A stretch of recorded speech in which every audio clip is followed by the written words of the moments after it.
देश में आरक्षण को लेकर समय समय पर पेश होती रहती है। लगातार सुप्रीम कोर्ट से लेकर हाई कोर्ट में हम आरक्षण की चर्चा सुनते हैं, लेकिन कई बार हमने ये बातें उठाई भी है कि हाई कोर्ट और सुप्रीम कोर्ट जैसी महत्वपूर्ण जगहों पर अभी भी आरक्षण की व्यवस्था नहीं है। उसके बावजूद भी यहां पर कई करोड़ों यहां पर केस है वो पेंडिंग चल रहे हैं। और पहली बार सुप्रीम कोर्ट की तरफ से आरक्षण की व्यवस्था की गई है, यानी आरक्षण सुप्रीम कोर्ट के अंदर होने वाली ये जजों के लिए नहीं, बल्कि जो अलग अलग पदों के रजिस्ट्रार और अन्य जो पद होते हैं उनकी भर्तियों के अंदर आरक्षण की व्यवस्था लागू की गई है। अभी तक इनमें आरक्षण की व्यवस्था लागू नहीं थी, पहली बार आपको बता दें कि आरक्षण की व्यवस्था लागू की गई है। ये जो आरक्षण जो सुप्रीम कोर्ट के अंदर भर्ती होने वाले जज है उनके लिए नहीं, बल्कि यहां पर पद जो अन्य होते हैं रजिस्ट्रार से लेकर अन्य बहुत सारे अधिकारी बनते हैं, उनको लेकर यहां आरक्षण की व्यवस्था की गई है। 15% एससी के लिए और 7.5% एसटी के लिए आरक्षण की व्यवस्था की गई है। मिल रही जानकारी के अनुसार सुप्रीम कोर्ट के प्रशासनिक पदों की भर्ती में पहली बार एससी एसटी के लोगों के लिए आरक्षण लागू किया गया है। 24 जून को जारी किए गए सर्कुलर में पदों के आरक्षण की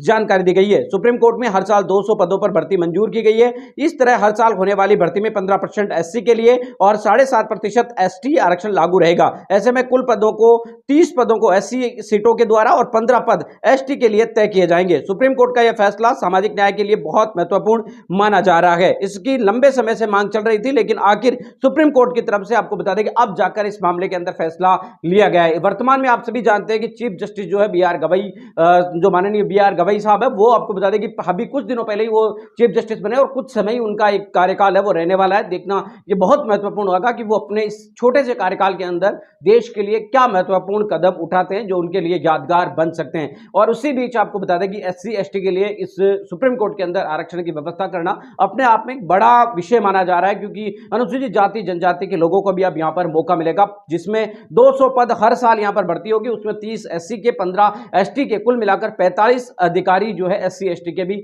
बनने जा रहे हैं 200 में से। ये बहुत बड़ी अपने आप में एक खबर है। अनुसूचित जाति जनजाति के लोगों के लिए भी आपको बता दें कि बड़ी खबर है। सुप्रीम कोर्ट के अंदर आरक्षण की व्यवस्था है वो लागू की गई है। पहली बार ये व्यवस्था लागू की गई।